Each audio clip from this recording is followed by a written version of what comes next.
Guys, am I audible, visible? Please respond.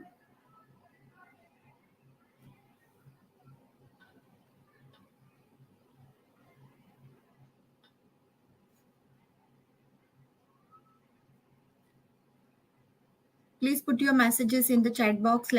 So happy to see you all again.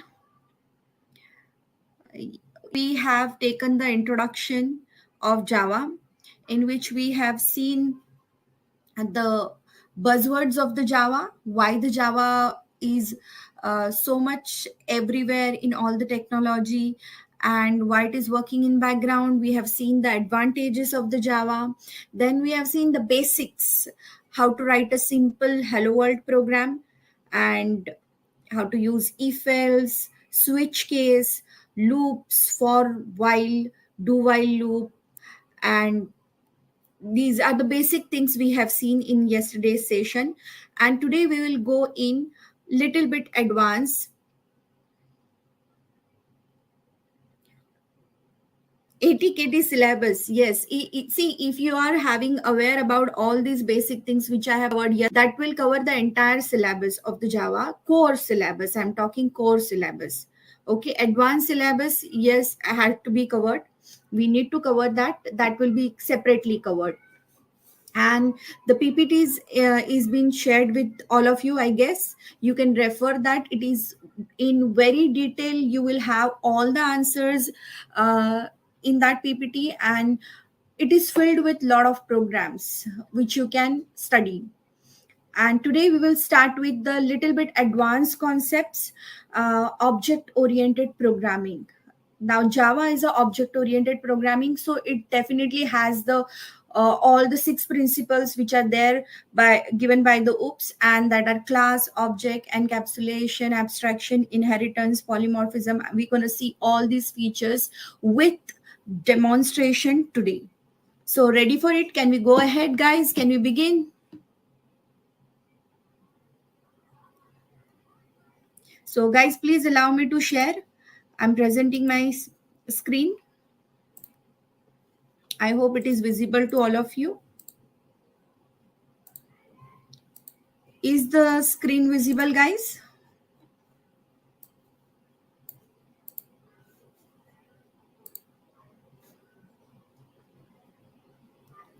Please keep on giving me the confirmation in the chat box. I am continuously looking into it.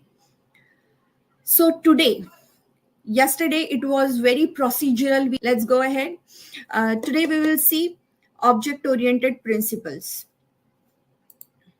And when the object-oriented word comes, there is a class. Now, what is a class? Class, before forming an object, you need something. What kind of objects, how it will look. So you need some kind of blueprint, and that is been provided. That blueprint, like building a house, you need to have a blueprint before that, right? So for building any kind of program, any structure, you need to have one class which will define the structure of your program. So class is like a blueprint. It is a user defined data type. Yesterday we have seen primitive data types, non-primitive data types. In primitive data types, you had int, float, double, all the data types which are given by Java. And this is class is a data type which is non-primitive. That means a developer will create the class. So it is non-primitive data type, and it's a user defined. It gives us the prototype, and accordingly we can design the objects. For example, see, here is a class vehicle. When I say vehicle, it represents all types of vehicles. And now vehicles can have different properties such as number of doors, the speed, the color, and the average, and so on. The length and the width, how many seaters it can accommodate, all the attributes you can keep on creating. There are n number of attributes you can create. So the data which you want to store can be coming here in the variables, and the behavior which you want that particular class should behave, then that will be coming in the methods. Like run is one behavior, go forward is one behavior, reverse is one behavior, accelerate one behavior, break another behavior. So like this, you can have several behaviors which we will be doing it in methods, and we can have variables to store our data. So this is the main purpose of the class, to give you a blueprint. Guys, if you have any questions, any doubt, please keep putting in the chat box. Do not fill with n number of messages, so that I will have my concentration towards valid questions. And this class, you can see it has the access specifiers. We'll talk about this access specifiers in detail, but class, you can give a name, any name which you want. And conventionally, this name, class name, should start always with a capital letter. Conventionally, syntactically, even if you start with a small case, it doesn't give you error, but conventionally it says that it always has to be, the first alphabet always has to be the capital. In the same way, see, for variables also, conventionally it's been said that the first alphabet has to be in a small case. And the for methods also, run, it's in small. If second word is there for the method, that will begin with a capital letter. So these are the conventions which have been followed in the Java, and which all the good developers follow this. So you guys also can follow. Class is a keyword which you have to give it before you define a class, and then rest you can define n number of variables, you can have n number of methods. This is the basic structure of the class. We will create the class soon. Then there is an object. Now suppose we are having a class of employee class.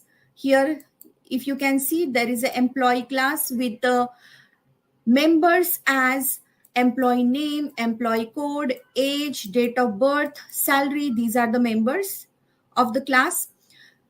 Then you can have n number of objects of this class. Now class is like a blueprint, and object is a real world thing. Class is not a real world, but object is the real world. Yes, you can say that it is a logical entity, and the objects are the real world. So here you can see the Martin. Martin is real world. Martin is having some employee code. He's having age. He's having date of birth. He's having salary.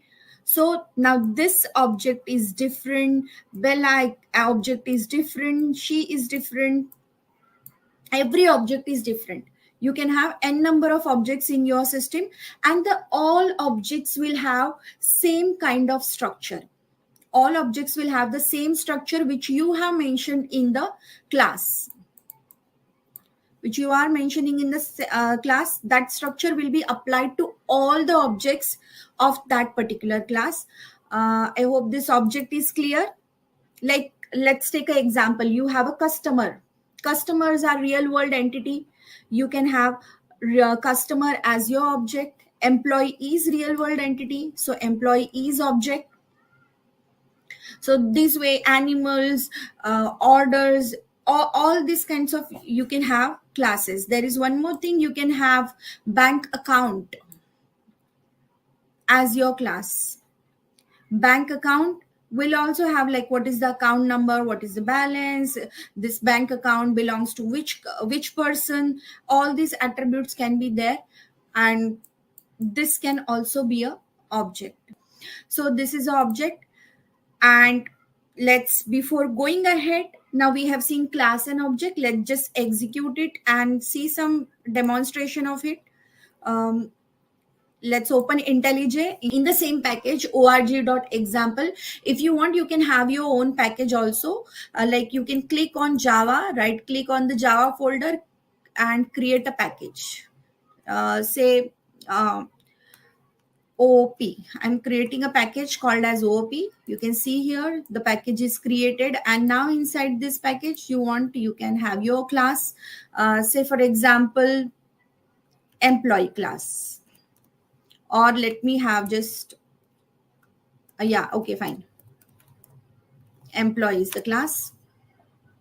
Okay, what is the package? Package is OOP. I hope it is visible to all of you, the screen. Guys, give me the confirmation.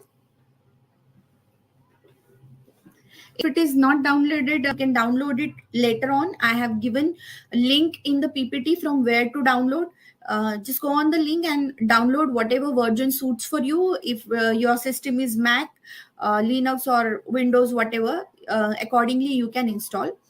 And now in the employee class, you can have here various members variables that are like int, say ID, string, name of the employee you can have.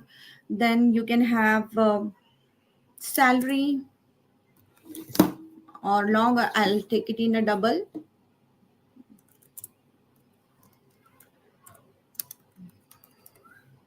And so on. You can have all the variables, and you can have methods also, like for example void show data, which will show you the data. And what data? It will show you the ID, name and salary. Let me just write here as out. ID is whatever ID that will be printed. And you can go on printing your name, employee name, just make it more nice looking. Salary. Okay. So now this is your member function and these are your variables. You can have the main method in the same class if you want, or else you can have it in a different class. Like main is already over here. You can make use of this main also, no issues. If you wanted to have it here, you can have it. Like for example, let me write PSVM, that is main method. You can create an object of this employee class.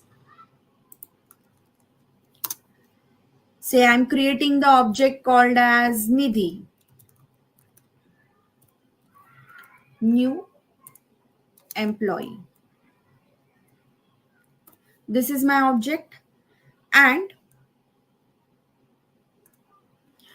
now you can, suppose I want to store all these data, ID, name and salary. What I can do is I can directly use these variables like Nidhi dot, I can use ID and I can store some value, say 110. This is one way, using an object and putting the values in the variable. But this is not advisable, as you also know that there is a you need to give security to the data where you are storing, and data is stored here in the variable. So what is the ideal thing? It is said that you should keep these variables are private, so that these variables will not be accessible outside the class. It will be used only inside the class, that is it will be the private.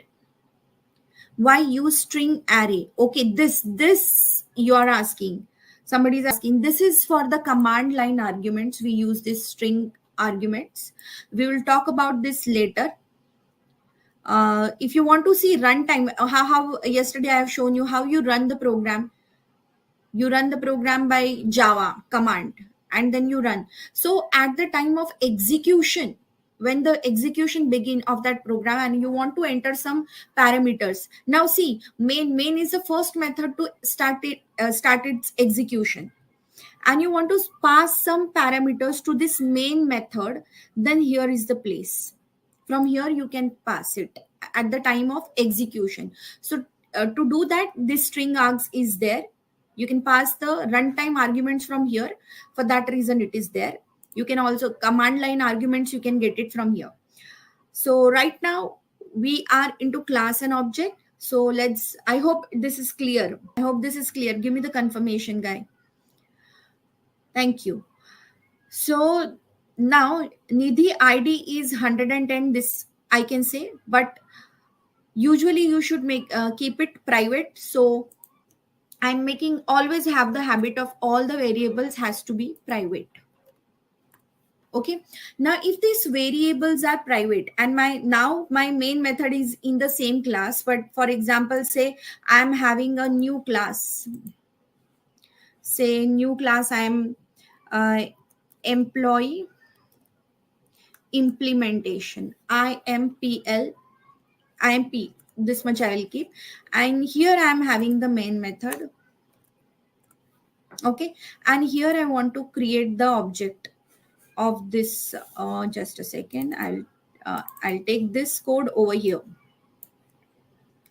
Okay, I'll delete this main method from here and I'll take it over here.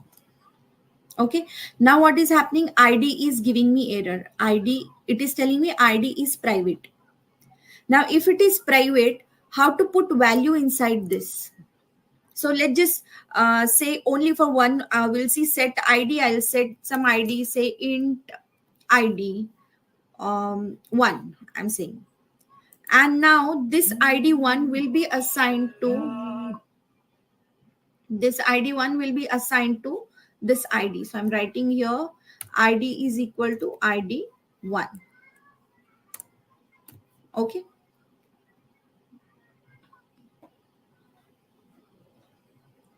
We'll write ID is equal to ID 1. Now you can see here, if you want to get what a method you can have, you can also have a method void get ID. And if it is a get, what it will do? It will give you a return value. You can have a return, say ID. Okay. And now when it is return, what has to be the return type? Will it be void? Will it be void, guys? No. Then what it will be? It has to be, see, you have to check on ID is which data type. ID is int. So when I'm returning ID from a method, then the return type has to be integer. Then the return type has to be very good, guys. So void cannot be there. So integer is my return type.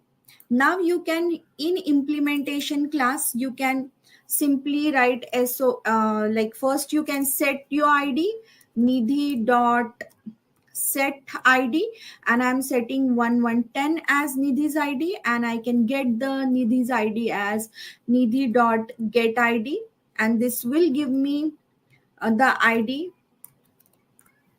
I'll just print this ID and you can check your output.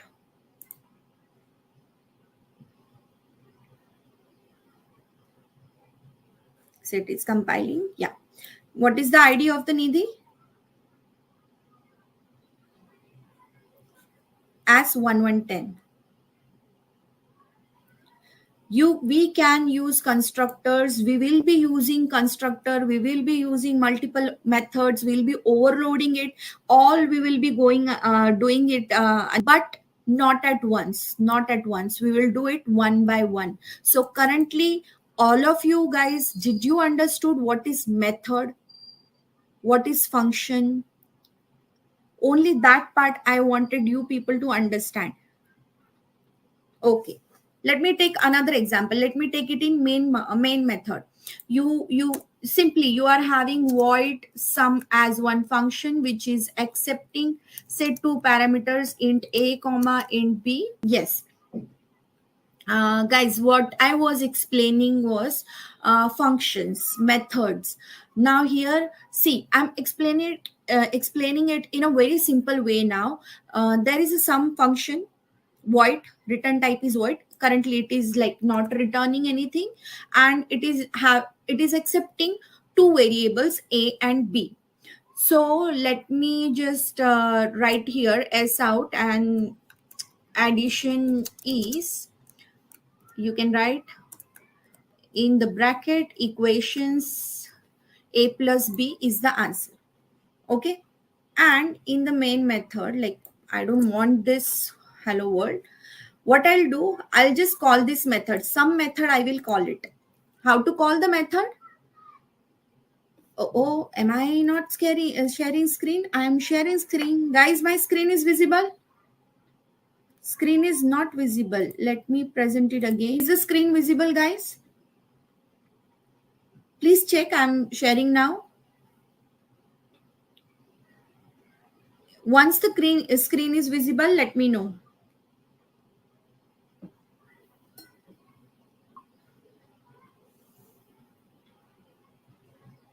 Okay, it is visible. So the code you are understanding, I have written one function which is accepting two parameters, and it is displaying the addition of these two numbers. Now if you want to call this method, you have to create an object of the class. What is the class name? Class name is main. So I'll be creating the object, say obj equal to new main I have written. And now with this object, I can call the sum method. I can pass any two numbers which I want to add, and it will print the addition. Let's execute this. Okay, I am executing a wrong class. Okay, let me execute it this way. Can you see, all of you, the output 112?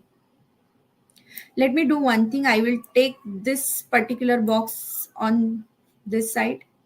It will be more nice and visible. Can you see this output 112? Addition is 112. Okay.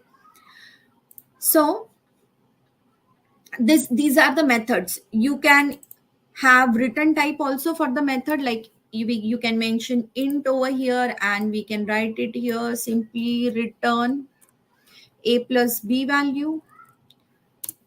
Just mind on your brackets, curly brackets, how many are there, how you're using, and whatever answer you are getting in return, that you can store it in some variable and display that variable, or else you can just directly print it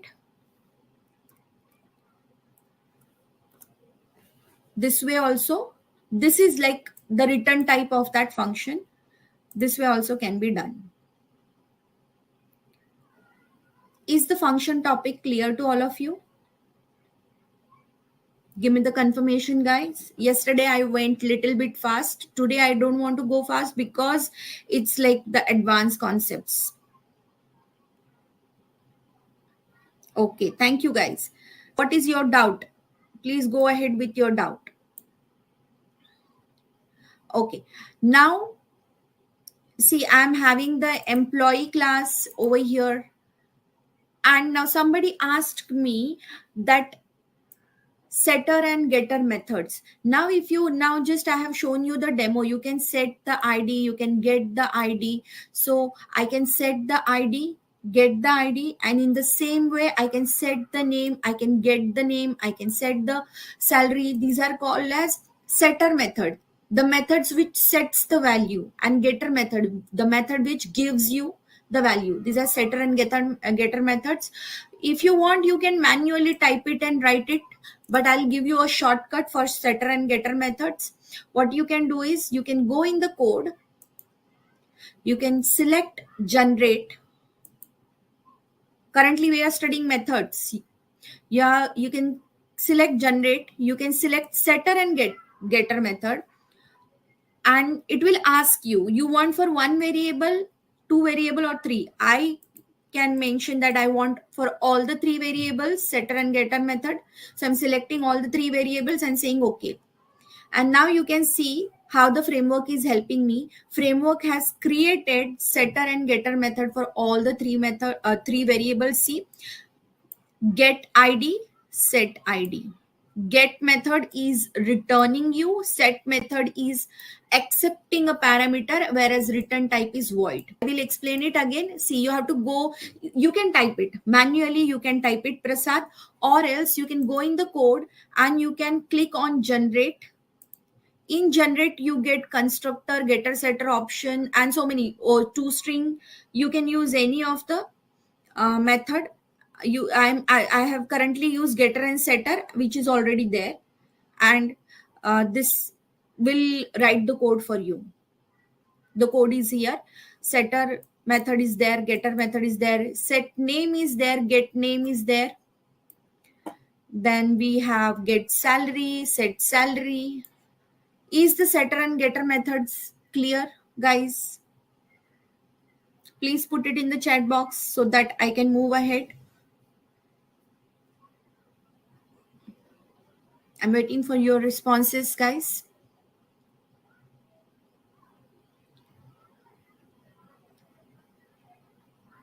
Okay. Okay. Okay, concept of setter getter and the methods is clear. So this is the one way of setting the variables and getting the data. There is also another way, that is constructor, that we will see shortly. Let me just cover the methods part first. This, yes, very good. Somebody noticed that this pointer and is asking very specifically what is this in the set method. Okay, I plan to explain this on the later part, but let me just explain it here only. What is this keyword? This is a keyword, and what is happening, see, I will explain it here in the main method. Let me just have here, or let's go in employee method. I'm having a name. Okay, and I want to set name. Okay, so what is the method? Let me take this up over here. Okay, now can you see what is the name of this member variable? This is a member, right? Class member. This is a class member. Okay, the class member variable name is name. Okay, and what is here in the parameter? This is the parameter. Okay, and what has happened, I should not write comment over here, I will write it over here, my comment. Okay, so the parameter is also name. If I'll write name is equal to name, okay, isn't it ambiguous? This is ambiguous. How the compiler will know that this name is equal to this name, right? So in order to indicate that this particular, the left hand side variable belongs to class and the right hand side variable belongs to the method parameter, to explain that, to refer to your current object, we are using this pointer, this keyword. Okay, so this actually refers to current object. What is the current object? Now, where you are creating an object of employee class, you are creating an object of employee class, that is Nidhi. Your this is representing Nidhi. That is your current object. Okay, guys, this is clear or not, or else we will see this again. So whenever you are having the parameter name same and the class member name same, class variable name same, that time you use the this keyword. I hope the explanation is perfectly clear. Okay, let's go ahead and finish. Look from our slides angle. See what happens in the slides. No, we get like all the points. If anything I'm missing out, that also gets covered. So this we have seen that method has an access specifier, and specifically this access specifier is public. See, in Java, there are various access specifiers, but remember always that method has the access specifier as public because we want the methods to be accessible from anywhere. So we make it as public. Now, when we make it as public, the method, this particular function will be available in that class, it will be available in that file, entire file, and it will be available outside that package also. For example, see in the, let me go in IntelliJ. Here we have created two packages. OP is one app package and org.example is another package. If you are indicating something as public, then OP data can be accessed in org.example, another package also, if it is public. If it is only public, then it will be available, accessible. If any other data type is there, it won't be accessible. So let's come here again in our slide. This void represents the return type. Your return type could be depending on what data you are returning from your method. This is the name of the method. You can have multiple parameters in the parenthesis of the method. Let's go ahead. See, this is the example I have given so that you can refer it later on. There is a public access specifier, int return type sum, which is accepting two parameters. And this time the return type is int because it is returning a integer value. You are having a return statement. Okay, so let's go ahead. Access specifier, just now I explained. Public means you can access it from any class which is there in your package, or it is there outside of your package. It will be accessible. You can access it from any class. Public. Private means you can access it only within the class, not outside the class. So it, your data members, class members, the variables especially, needs to be private. Protected, we will talk about this protected in variables in inheritance more. Protected means, suppose you are having two classes, one class is a child, another is the parent, and in that scenario protected variables or protected members will be accessed by that class itself and its child class. Okay, so protected means it will be, your data will be accessible in the class and its child class. And default access specifier, when you are not specifying any access specifier, that means it is default. And here the default in Java, default access specifier is not private or public, it is a default which works differently than all the three. Default will work like it will be available throughout your program. The data is available to the child, to the uh, uh, to its own class, and to any other class. It will be available provided that it is in the same package. But if you're using the default data from any other package, if you're using the default data from any other package, it will not be available.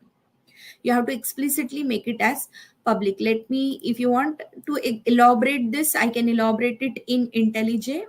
Now see, we are having here private will be accessible only inside this class. Now this private, I can use it in show data, ID, name and salary, there is no issue. Now you see here in the implementation class, this is another class. Now if here I will use that ID, you have seen that there is an error. And now suppose here you are having any variable, let me just say that you are having any int x, y, z. You have not written any access specifiers over here. Then what is the access specifier for the xyz? Guys, please put in the chat box, what is the access specifier for xyz?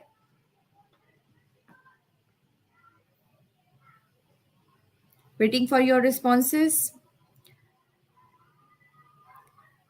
XYZ variable is private, public, protected, or default. If I am not writing anything, no public and no private, guys. When I'm not writing any access specifier, that means it is default. See, in C++, what happens if you're not writing any access specifier? That means it is private. In many of the programming languages, it is like that. If you're not writing anything, it is private. But in Java, if you're not writing any access specifier explicitly, then it is not private, not public, it is default.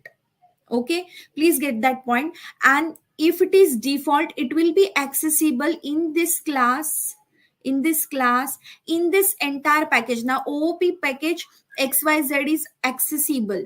Like if I'll say employee implementation in another class, if I'll use here, like if I'm writing here dot XYZ, no issues, no issues, because it's in the same package. But employee class, if I'm using it in main, it will not be accessible, because now this is a default. But if I would have made this as public, it would have been accessible in any other package.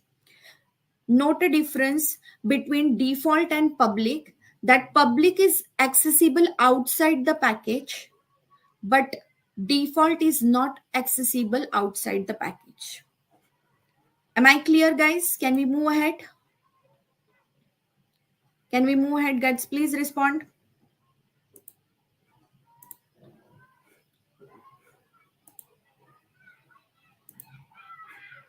Please respond, guys. Okay. So this we have already seen that method has return type, name, parameter list, and method body. This is already been covered. Example is also covered. Okay. Let's see what are static methods. Um, let's see what are static methods.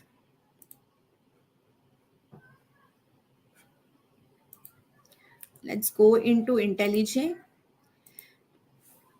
I'm in main method.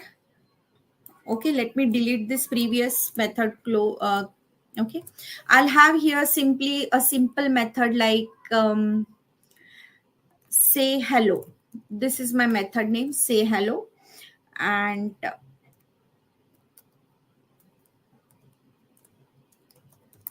it's public void say hello, and the job of this method is that to say that hello everybody. Okay, this is the job. Now, how to call this method? I can call this method by object that is already we have seen. Okay, somebody is still asking me what is the difference. But see, I'm telling that private is accessible only inside the class. Default is accessible inside that package. And public is accessible outside the package. Protected is accessible to the class itself and its child class. Hope this access specifier is clear to all of you. PPT link, you will get it. Do not worry. Currently, please listen to what I'm saying. Okay. Today we have lot of topics to cover, and let's just go very fast. Today I am not going inside PPT lot. I am more into IntelliJ, want to show more examples. So we are here to talk about static methods.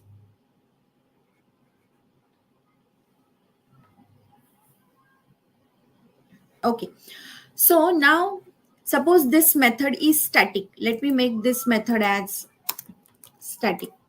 Now static means this belongs to class. See, there is a feature called as encapsulation. And what is this feature says that, let me have a paint and explain you. So I am mentioning some class, and accordingly the class, the objects are created, different objects, which has the same structure. Say object 1, object, here I am having object 2, here I am having object 3. Okay, 3 objects are there, and each of them will be having its own data, that is called as encapsulation. Each of them is having their own data, that is encapsulation. Okay, so when all the 3 objects are sharing one, like let me have here static data.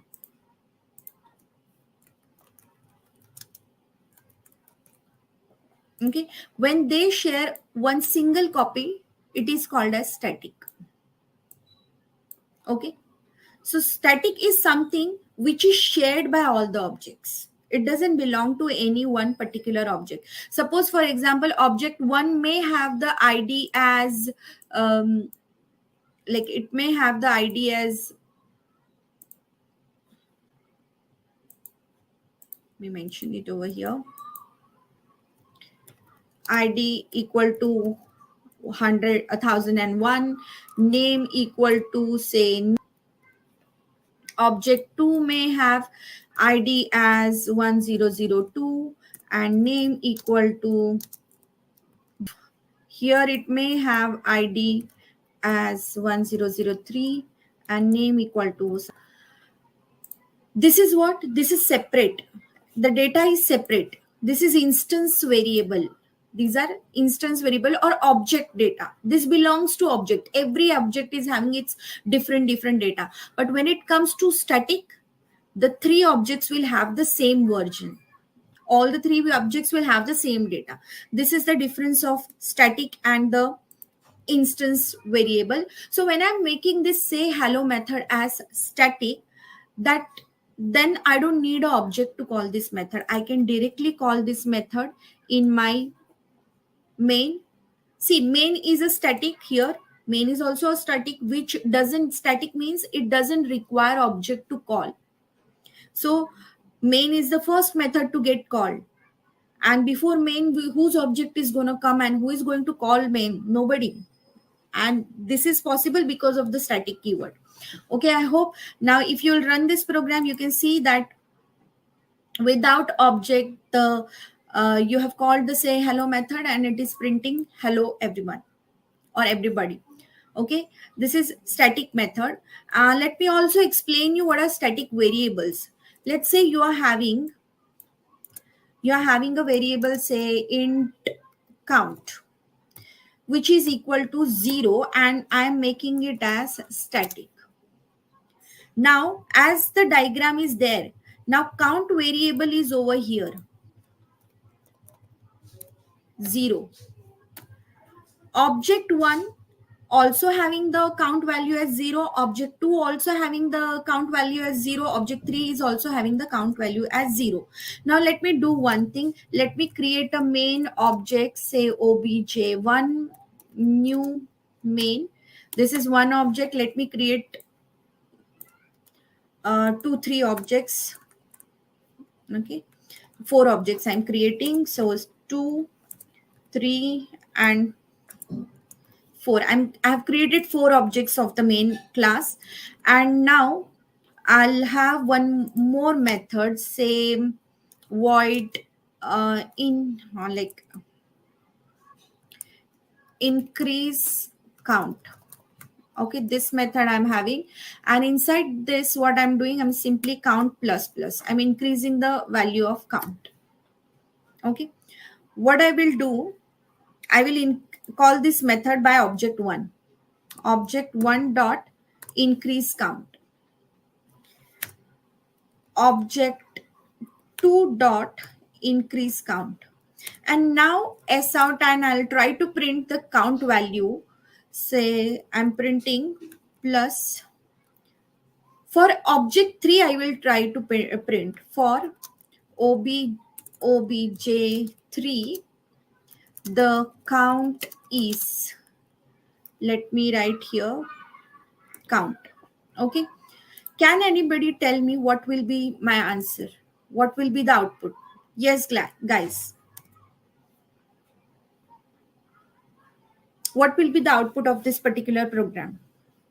Put it in the chat box. What will be the answer? For object 3, what will be the value of count?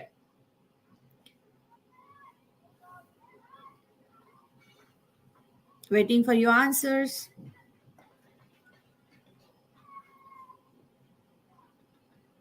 Is the network slow? For object 3, the count is coming as 2. The count is coming as 2.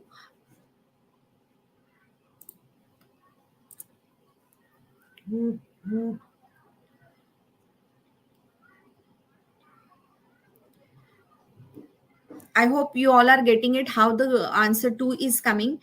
Object 1 is increasing the value. Value has become 1. 1 is shared by all the objects. Object 2 has increased the value, that is 2, and again it will be shared by all the objects. And for object 3, you print, let me just write it here, obj3 dot count. Again, if I'll run obj3 dot count, the answer is going to be same, 2.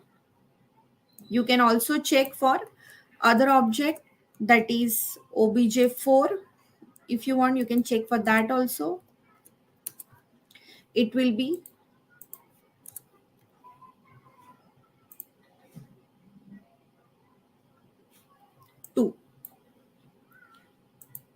I hope this point is clear.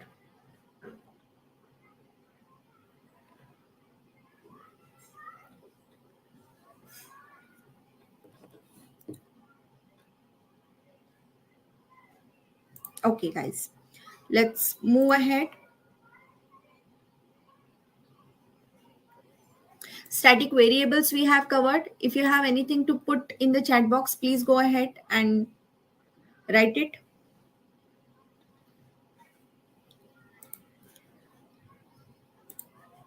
So static method is a method that belongs to class rather than instance. It doesn't belong to instance, it belongs to the class. Static methods are accessed through the class name rather than the object. So you can directly call it, or else you can use class name to call it. Just like here, the class name is method demo and method demo.sum. You are calling that way also, you can call it. When a variable is declared static in Java programming, it means that the variable belongs to the class itself rather than to any specific instance, which means that I was showing you a static variable. This is being shared by all the objects. If n objects are there, this variable will be shared by all the objects.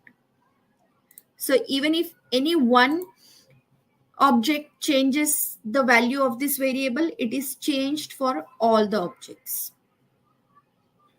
I guess there is some lag in the video. Guys, all of you able to get me? All of you understood? Just give me the confirmation. Just give me the confirmation that you people have understood till static data.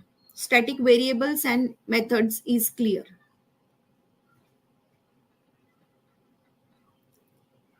Give me the confirmation. Put it in the chat box. Getting the things till static data, static variables.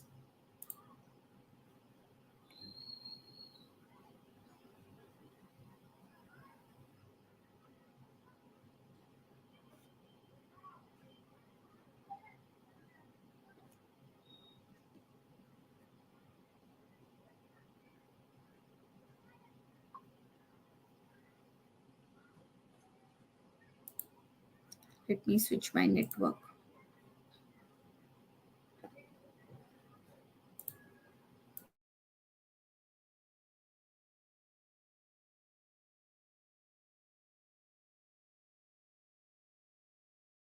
Switching my network.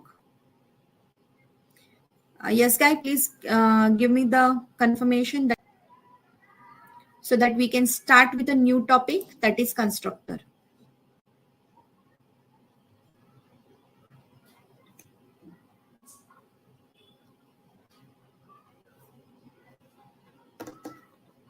Waiting for your messages.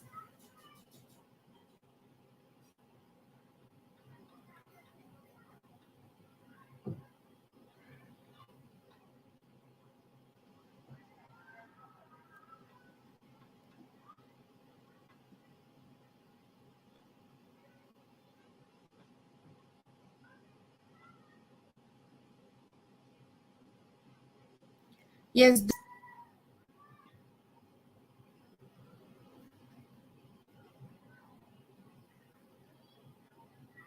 Okay, guys, let's continue ahead. Thank you. Let's see what are constructors. A constructor is a special method of class that initializes a newly created object. Now, I just want somebody from the upgrade team to confirm me. Is it all going fine? Is the network having any issue? Okay, guys. Okay. So let's go ahead and see what are constructors. Come back in the IntelliJ. Now here you can see that. Let me go in employee again. You have setter getter methods. This is one way of setter methods to initialize all the variables what you are having, but you can also have one more option of initializing all these variables with the help of constructor. You can write a constructor. See, constructor looks like, let me write it over here. Constructor, if the class name is employee, the constructor will also have the same name as the class name, and my constructor will be looking like employee This is my class name, and this is my default constructor. The constructor which is not having any parameters, nothing written inside this. This is my default constructor. When you were not writing constructor, still the constructor was there, which was provided by the compiler, and now you have overwritten this constructor. Now, inside this, you can write the variables, you can initialize the variable, or else you can simply, as I have shown you, you can go in code section, you can generate constructor, you can type it if you want, select all the variables you want to initialize and say okay. Once this has been done, what happens is you can see here the parameters are mentioned in the employee. So now next thing is, when you are creating the object of this employee class, here in the implementation, you have to pass the parameters. For example, ID, name, salary, and some XYZ. Currently, I'll delete this XYZ because it is not needed now.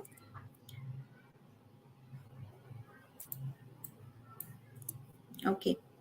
So in the employee implementation part,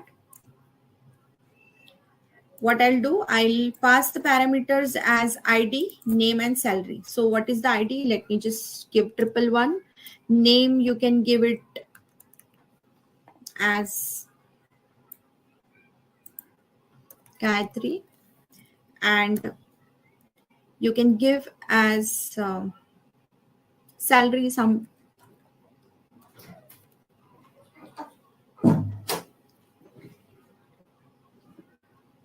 Okay, this needs to be in the double quotes. Let me remove.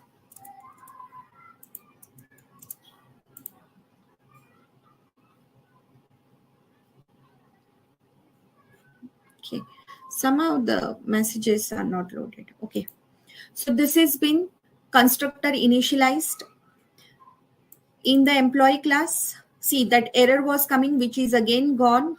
Let me have it here only. So you have written a constructor which is accepting 3 parameters and which will be passed from this object. That means when the object is created, you are creating object here with a new keyword. That time your constructor is getting called. So now your constructor is getting called from here, and these values are passed over here to the employee. And as here your ID, name, and salary, these 3 variables are same with the instance variable, you are using here this keyword, which is referring that it's the this is referring to the current object. What is the current object? This object Nidhi is your current object, so it is referring to this object. And if you want, you can print the values. Like for example, you want to see S out, you can write Nidhi over here and print and check. Okay, Nidhi's name I have given Gayatri. We can change Nidhi's name to Nidhi, say Sharma, my surname. Okay, this I have given. We can check this, and when you want to see this, you can have one more method written, that is toString. Just click on this, generate, and toString. The job of the toString method is nothing but to print all the variables value. To all the variables value, it will print. That is ID, name, salary, it will print. And this is the method which is coming from the object class, which is the super class of all the objects, and this has been overridden. That's why this annotation refers that this particular toString method is overridden. Guys, if you have any question, you can put it in the chat box.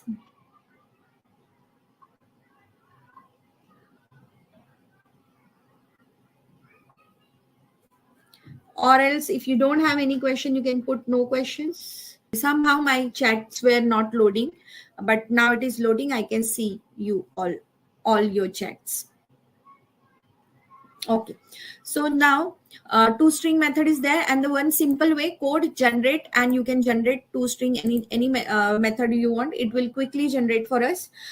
Thank you guys. Thank you for the confirmation. And Now you can run your program. Implementation part I'm running, and you can check the output.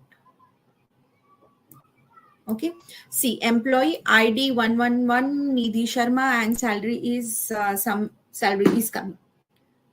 Okay, so this way you can write toString method, which will give you all the values of this uh, member variables, and constructor you can initialize the object.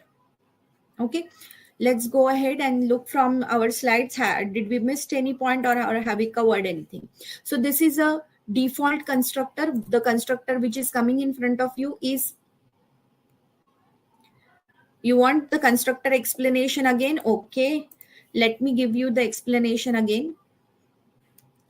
Let's go in IntelliJ, and what I can do for you guys is, let me have another class as, let me create another package only. I'll create a package, same constructor pack. Okay, because we are understanding the constructor concept, so I have created a constructor package. Inside this package, let me have new class as customer, and inside this customer class I can have int, say, ID of the customer, string name of the customer, and int age of the customer. Let me have this 3 only. If I want to initialize this 3 data, I can do it by using constructor. I can simply go on, and I'm saving my time and selecting all the 3 variables. The constructor is generated for me. And now in the implementation part, let me have one main method. You can have it in the same class also, not an issue. Or else you can have it in, like, let me have it same customer. Say customer is custom1 equal to new customer, and you can give your ID as 122 and name as, okay, please put your name in double quotes, not in single quote. It's a string, so you have to put it in, and the age is 22. You have initialized the object.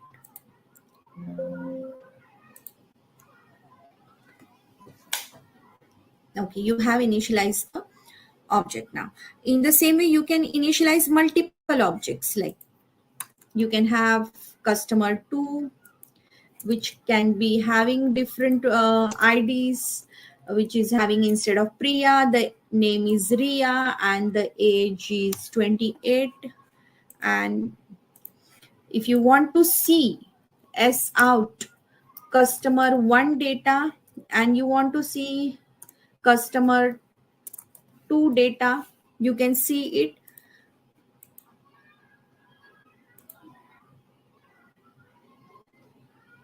Okay, output is not, it is giving me some address because I have not overridden. This is giving me the reference of that customer 1 and customer 2. It is not giving me the values of this ID, name, and age, because I have not overridden toString method. It is directly printing the objects itself. So let's override the toString method for all the 3 variables. And now again, you can run and check your output. See, the output is ID, name, and age. Everything is correctly displayed. See, when you don't write any constructor, default constructor is there, which is given by the compiler. How the default constructor look like? Now your name is, class name is customer. Of course, all the constructor always has the same name as the class name, and default constructor doesn't have any parameters or anything is written inside that. So that is the default one, like this way. This is default. And if you don't write the constructor, this default constructor is provided by the compiler. But now in this case, I have written the constructor. So When creating an object, the constructor will get called. And now as I have overridden the constructor, it is accepting 3 parameters. So it is necessary for me to pass 3 parameters. Otherwise, you can have a concept of constructor overloading. If you don't want to, you want this way also object should be created, like customer cust3 equal to new customer, and the programmer should be able to get to create this way also. Now see, there is an error coming. What is this error? If you read out this error, let's just come. If you read out it, the error, it is coming that change signature. Like constructor, it is not finding it matching constructor. That's why this error is coming. You can have your default constructor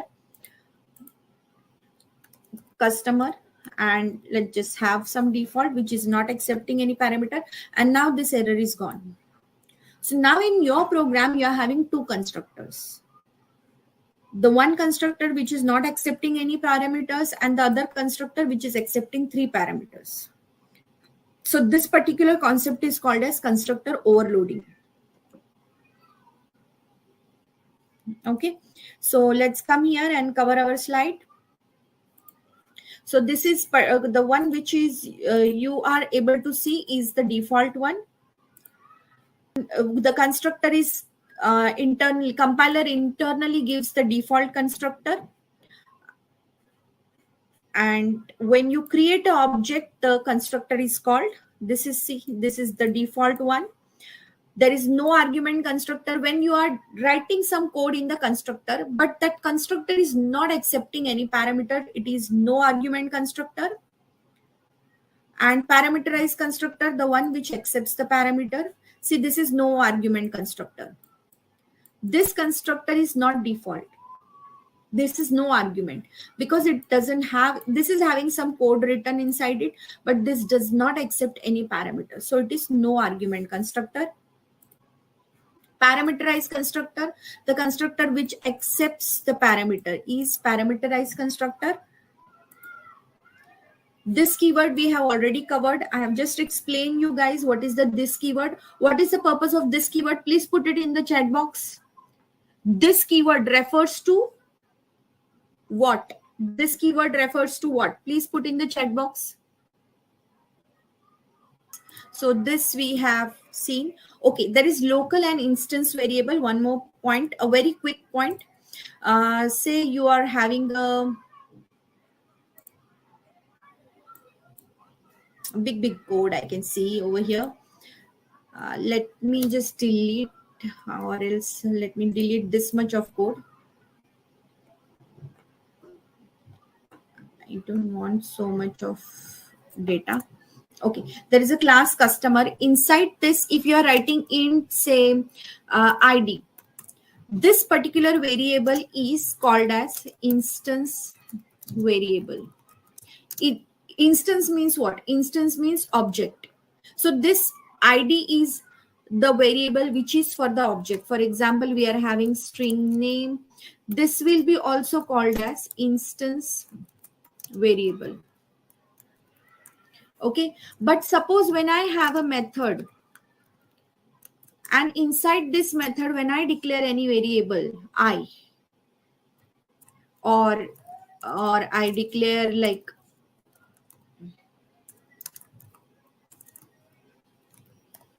these variables are called as local variables. I hope this concept is clear, local variable and instance variable. Let's come to the point of polymorphism. The word poly means many. This poly means many. Sorry, the handwriting is so bad. And morph means forms. So poly means many forms. We are having the many forms.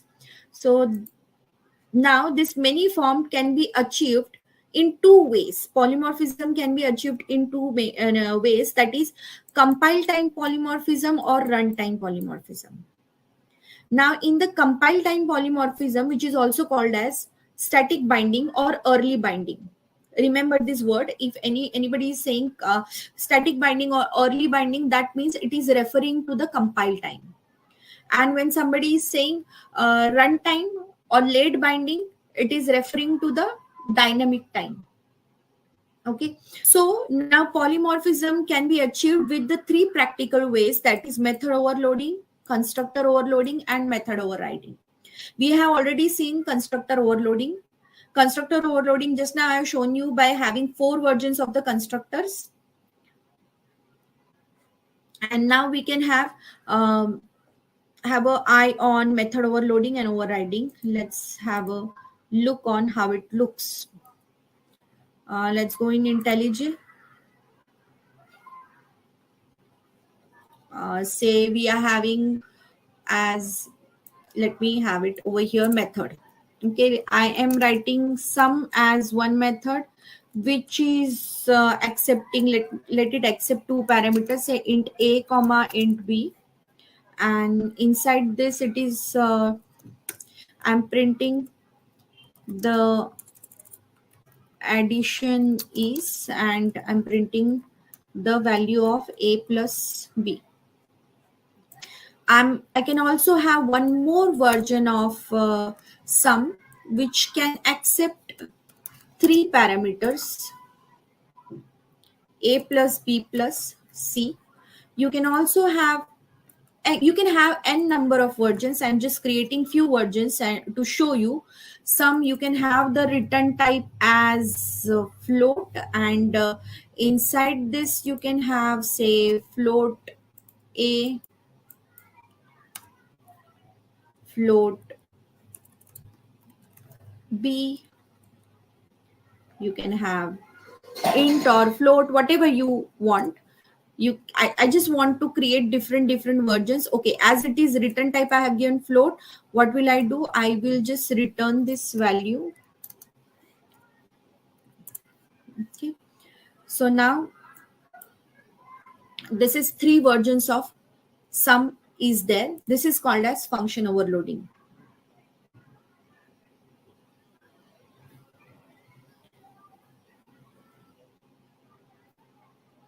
Okay, so now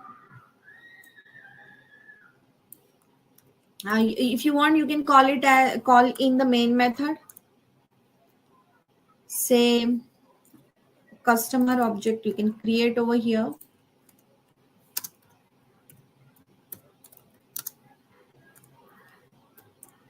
And by using this, you can call some, say integer sum, and you can pass 2 values, c1 dot, and you can pass the float data. Remember, when you are passing the float value, you have to mention f.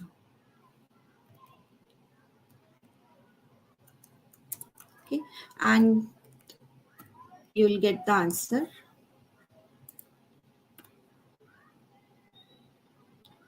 And here I need to print, then only, because it is returning the value.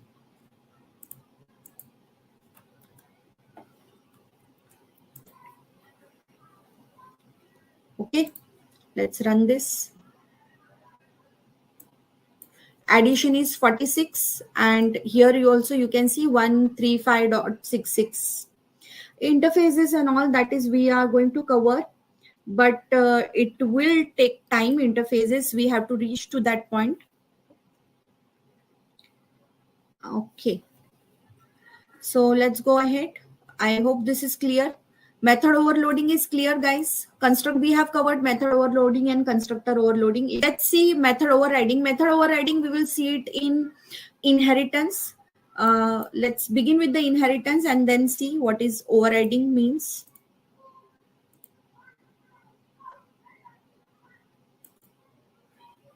Okay, constructor overloading we have just seen, having different versions. Method overloading also we have covered. Let's go into inheritance now. Okay, so now see, what is inheritance? Inheritance is a concept which is there for reusability purpose. Now in one class we are doing a lot of activities, we are having the members, we are writing the methods, and now when we create another class, we may want that some data from the previous class to get again used. So that time there should not be we will be creating again new variables and methods which are already been created. That way it should not happen. So we have inheritance. Like here simple examples are given. We have different like we have dog, we have cat, and this both belongs to animal. So animal can have some properties which belongs to same, which can go for cat and dog also. Like we can have books can, like all the different kinds of books, paper books, e-books, audio books, this can go in this can have some common attributes. When I say attribute, that means it can have some common variables, it can have some common methods. So why to write each in different three classes? We can write it in books, and we can make use of this particular version in all the three places. And this is called as inheritance reusability. Like a digital wallet, prepaid wallet, postpaid wallet, crypto wallet, we can have it. All the purpose are same, and somewhere they have the common characteristics which can be put into generalized way, which can be put into parent one. And now there is a subclass child class. Okay, inheritance, let me show you the next slide. See, class A is a parent, class B is a child. When you have this kind of simple scenario, one class is inherited by other class, that is called as single inheritance. You can have multi-level inheritance, whereby one class is being inherited by another class, and then the B class is getting inherited into C class at different levels. So that is multi-level inheritance. We can have hierarchical inheritance, that is one class is being inherited by two different classes. In C++, we do have one more type of inheritance. What is that? Can anybody tell me? We can have a scenario where suppose class A is there, that can be inherited into B, that can be inherited into C, and both can be inherited into D. So this kind of multiple inheritance. So this B and C, two parents and one child, is multiple inheritance. And this, what I have drawn, is a combination of different inheritance. This is can be also called as hybrid inheritance. This is done in Java through the interfaces, with the help of interfaces. And we will see interfaces and how this multiple inheritance can be made possible. That also we will see. But currently, inheriting two classes, having two classes in the parent is not possible. We cannot inherit two classes, but yes, multiple interfaces can be inherited. And what are interfaces, that we'll see in short period of time. Here also example is given, like employee manager. Manager is nothing but an employee. So these have certain characteristics which are common, that can be kept in one class.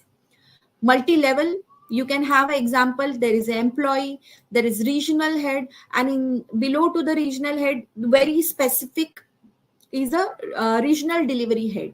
So when it goes in this direction, guys, it is going to the generalization concept. G for generalization. And when we go it downwards, it is specialization. S for specialization. Reason is reusability. Inheritance reason is R. R for reusability. Interfaces we will cover in short period of time. Please wait. Hierarchical inheritance is like employee, manager, programmer, two different streams. Manager is also employee, programmer is also employee. So this is hierarchical inheritance example. Okay, let's cover one more point, which is very, very important. Yes, I will try to give it. Let's see what is composition. Like before going at composition is like before going ahead with the inheritance, let's just have a demo of composition. For example, come back to the customer. I will delete whatever code is there in the customer so that with a clean code now we will have more better understanding. Suppose in the customer I am having id as my variable, then I'm having string name as my variable, then I can have address. Okay, but address is actually, it is actually a combination of your house number, your street name, your building name, your city, your state, pin code, etc., etc. So I can write it like this, like string say um, like house number. Sometimes the house number may have the alphabet, so I'm keeping it as string. So and then string, you can have house number, you can have what else, city, and state, you can have in pin code, this you can have id, name, and I'm just having this 4 variables. But instead of having like this, you can have another class which I'll create it over here, new Java class as address, and inside address I can have this 4 variables, and you can have your go ahead, go and generate your constructor which will initialize all the 4 variables. You can have your getter setter if you want, go generate getter setter for all the variables. And you can also do not forget to have this toString method overridden. You can write it for all the, and also it is advisable whenever you are overriding the constructor, always try to have a default constructor. Okay, so this is advisable because no object creation should fail if you have not, if you do not have multiple version, or if you don't have default constructor, your object creation will fail if you're not passing any parameter. So to avoid that, you can have this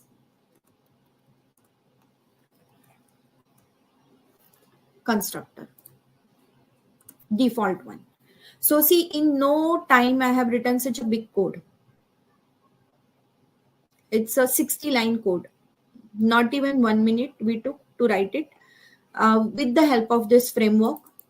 Coming back to the customer now, instead of writing all that 4 variables, I can simply write it over here, address. And I can have that object of address.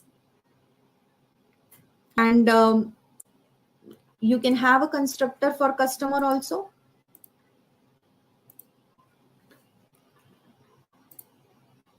You can have toString method also over here.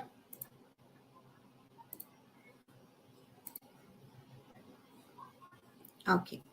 So now if you can create here, I'll create here only in the customer, one customer, say C1 object I'm creating, new customer, and let me pass the ID as 111, name as, it is asking me the address object. So before passing the address object, I need to create the object, that is say address1 equal to new address I will create.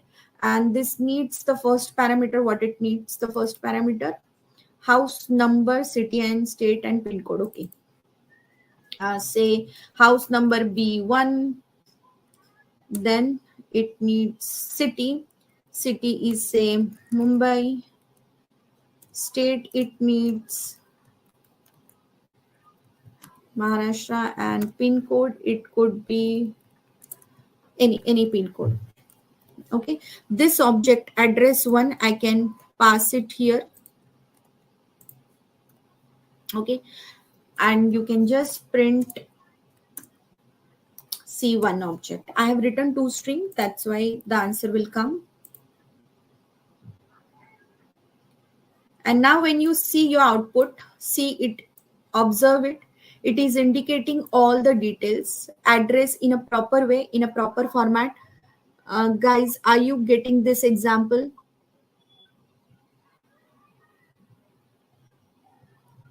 Is the code clear, guys? So here composition has happened. Thank you. Okay.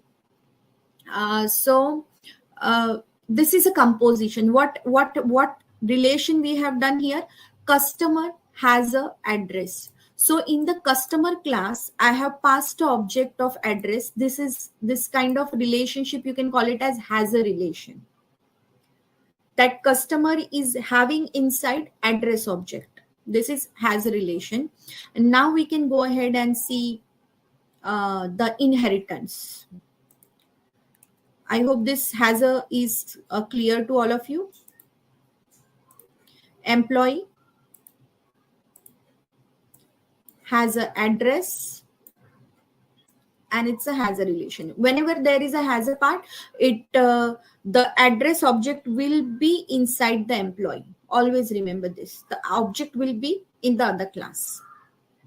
Hope this is clear. And this particular thing is called as composition. Okay. So now let's come to inheritance. What is inheritance? We have also seen inheritance is a kind of relation. Like for example, manager is a employee. Thank you so much, guys, for your responses. Thank you, guys. Okay. So this is a kind of relationship. Manager is an employee. Now let's see. Here programmer is there, manager is there, two different classes, and both of them can be a employee. Both of them are employee. So you can have name, address, phone number, experience for programmer. You can also have name, address, phone number, experience for manager also. And now why to write these variables again and again in two different classes? Here we are repeating our work. We are repeating programming also. So in order to avoid this writing four variables, same kind of variables over here and here also, what we can do is we can have inheritance. We can have the common properties in one class and we can inherit that class into multiple classes. Okay, we can have the name, address, phone number, experience in the parent class, employee class, and these can be inherited by programmer and this can be inherited by manager. Let me draw it for you guys. So whenever you are having one class and you are having the child class, say you are having the grandparent class, like let's have the employee. Then you have the manager. Inside manager, you are having delivery head, manager. D is missing. Now, when I say generalize, generalize means common. So why I use that word? When I'm going in this direction, in upward direction. Okay, I said it is generalized. Generalization, because employee is very general term. It is very general word. It is not indicating what kind of employee. Is it a programmer? Is it a tester? It is not indicating what kind of employee, what type of employee. So this is generalized word. But when I say Somebody is delivery head. When I move in this direction, downward direction, it is very specific. That's why I used a term specialization. Okay. So these words are generalization, specialization. When we say parent, it is generalized. When we call it child, it is specialized. Hopefully this is clear. And has a thing, what is has a thing? Employee has a address. And delivery manager is an employee. So there is a difference between wordings. So when I say has a, it is a composition. So when I say has a, what is it? It refers to composition. Okay. And when I say is a, it refers to inheritance. Is this words clear, guys?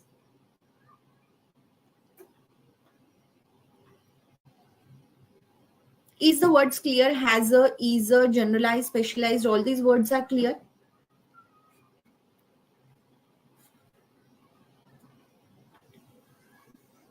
Thank you.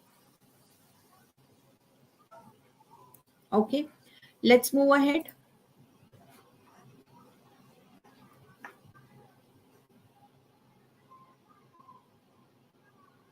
Okay. So inheritance, the need for the inheritance is reusability. Okay. Has a and is a. This refers to inheritance. And this refers to composition. Okay. Okay, if you want to inherit, you can make use of this extends keyword. Let's do an example for this.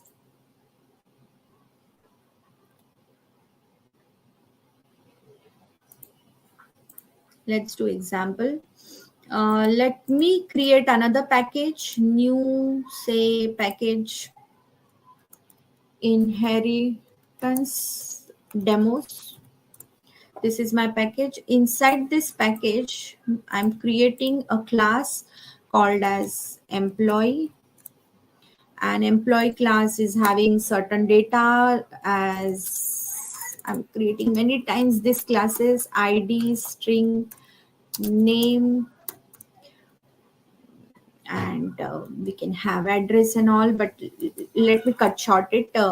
ID, name, and what I can have salary.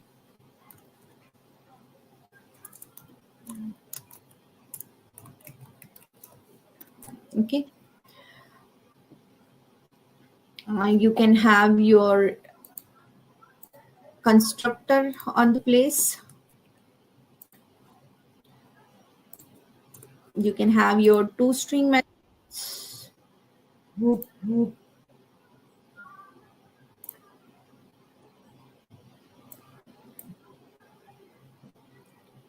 Okay.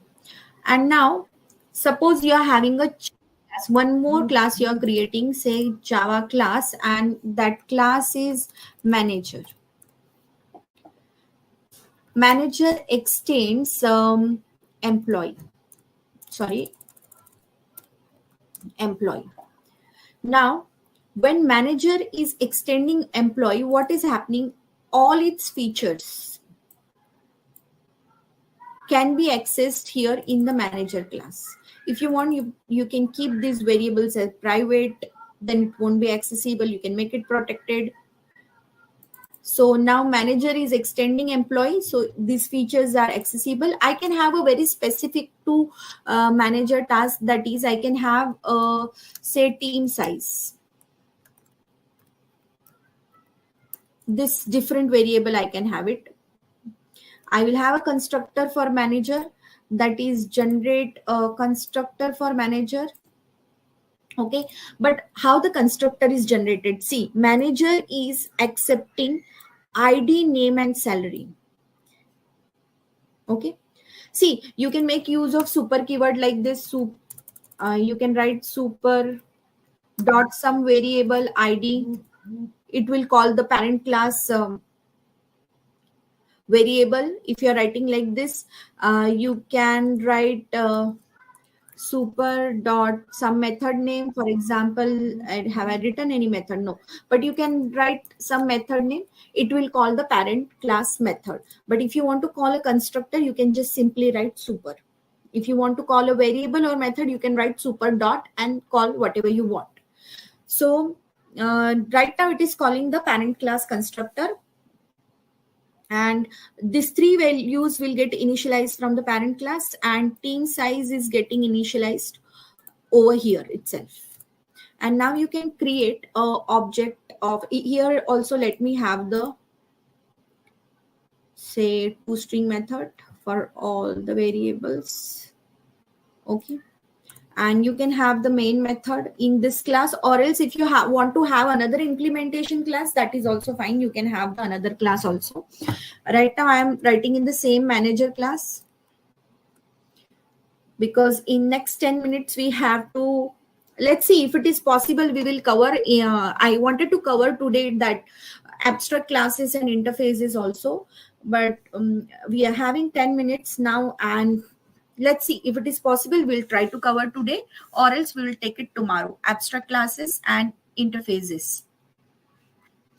So manager object I'm creating equal to new manager, and I can pass the ID 12, the name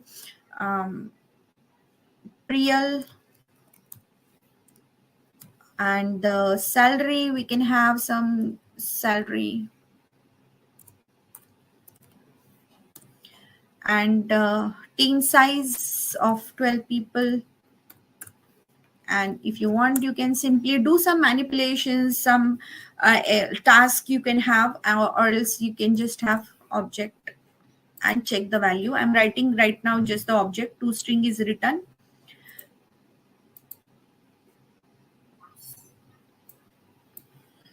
So this is your output.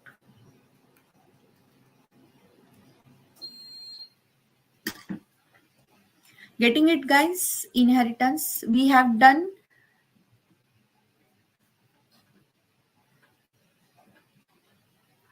We have done with the single inheritance. Is it clear, guys? Please put it in the chat box. Is it clear?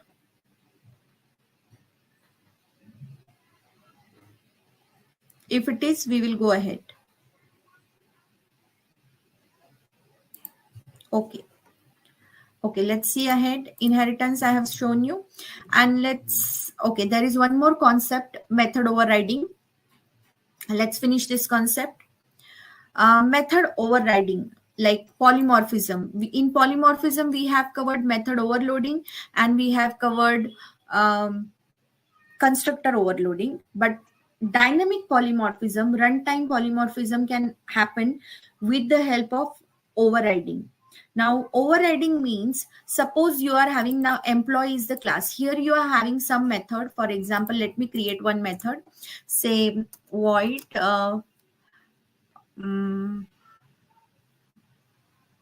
show, or let's say display. I'm having the method display data. Okay, this method is there, a very simple method, and inside this I'm writing I am parent class function. Okay, this I have written. Now this is the parent version, or let me write I am parent class version, better word. I'm parent class version. And now when I rewrite this same method in the child class, in the manager class, suppose I'm writing it over here. Now, this particular thing is known as override. Now, I can represent this annotate, this particular method, overridden method, with a annotation override. The importance of this annotation is that the compiler understands that this particular method is overridden by the manager class, which is present in the employee class. So its signature has to match up with the parent class. Okay, so its signature has to match. For example, now the parent class, we are not having any parameter, but by mistake or any time if I put over here int a, any parameter, the override annotation start giving me error. What is the error? That method does not override method from its superclass. Signature means this is the signature. Void, return type is void, name is display data, and number of parameter is 0. Now this is the signature, and the override will make sure that you are having the matching signature as your parent. Now I changed the signature. What I did, I have included one parameter. Now this becomes a different version. This doesn't become same as parent. So this override is giving me error. So you can make use of this annotation, which is newly added, like in the Java 8 feature, it has been added. This, you can eliminate the parameter and you can have a method which is having the exactly same signature as the parent class. And now instead of parent class, you can write it here child class version and child class version. So now when you call it in the child class by using the child class object obj dot show, what is it, display data, you can see in the output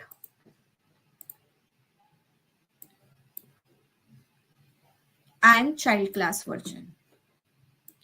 Okay, but if you are not overriding this, let me comment out this.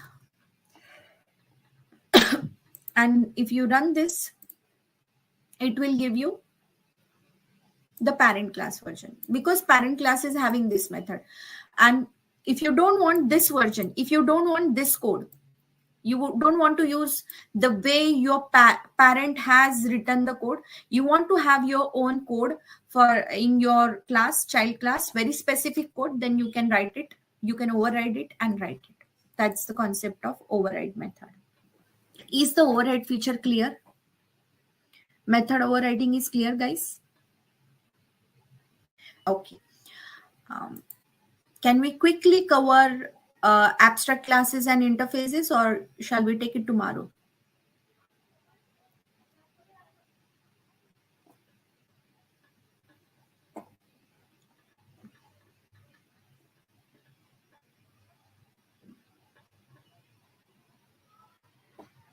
Okay, method overriding, you want me to explain? What we will do, we will take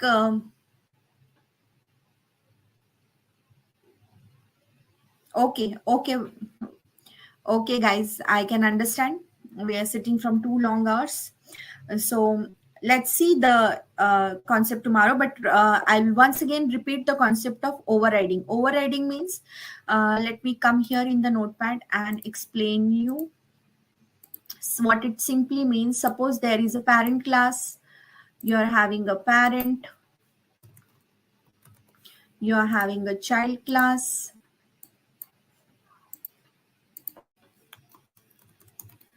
some method is present in the parent class called as show method. And when you have, there is a parent child relation. Okay, do not forget there is a parent child relation. When you have in the child class the show version, it is overridden. The same signature when you have, and you are annotating with override, it is a overridden method which has the same matching signature as the parent one. Okay, so same example is given here. In the employee class, we are having display data function, and in the manager also we are having display data function headed with override annotation. Both of them are having same signature, but the code inside it is different. Parent is having some other code and manager is having some other code. This concept is called as method overriding. Okay, we will see the next very few is left, that is abstract classes and interfaces. These topics we can see it tomorrow. For today's topic, if you guys have any doubts, anything, you please put in the chat box. Okay guys, if no questions, we can terminate.